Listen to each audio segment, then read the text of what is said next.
আজকে আর ট্যাংরা মাছের দারুণ রেসিপি বলবো। মাছের মধ্যে নুন, হলুদ ও তেল দিয়ে ভালো করে মাখিয়ে নিয়েছি। এরপরে মাছটাকে ফ্রাই করব। মাছটাকে ঢাকা দিয়ে ফ্রাই করব, কারণ মাছটা হচ্ছে ফাটে, তো তেল ছিটকানোর ব্যাপার থাকতে পারে আর কি, তাই ঢাকা দিয়ে ফ্রাই করবেন। মাছটা ফ্রাই করা হয়ে গেছে। এদিকে পেঁয়াজ, আদা, রসুন, কাঁচা লঙ্কা ও টমেটো নিয়েছি, যেটাকে পেস্ট করে নেব।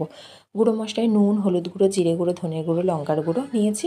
ফোড়নে শুকনো লঙ্কা, তেজপাতা, দারচিনি, এলাচ ফোড়নে দিয়ে পেস্ট করে রাখা মশলার সাথে গুঁড়ো মশলাগুলোও অ্যাড করে দিয়েছি। মশলাটাকে ভালো করে আমি কষিয়ে নেব।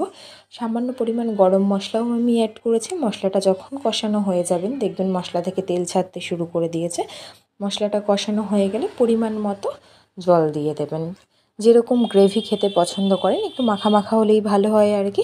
তো জলটাকে দিয়ে ঝোলটাকে ফুটতে দেবেন। ঝোল যখন ফুটে উঠবে, মাছগুলোকে দিয়ে দেবেন।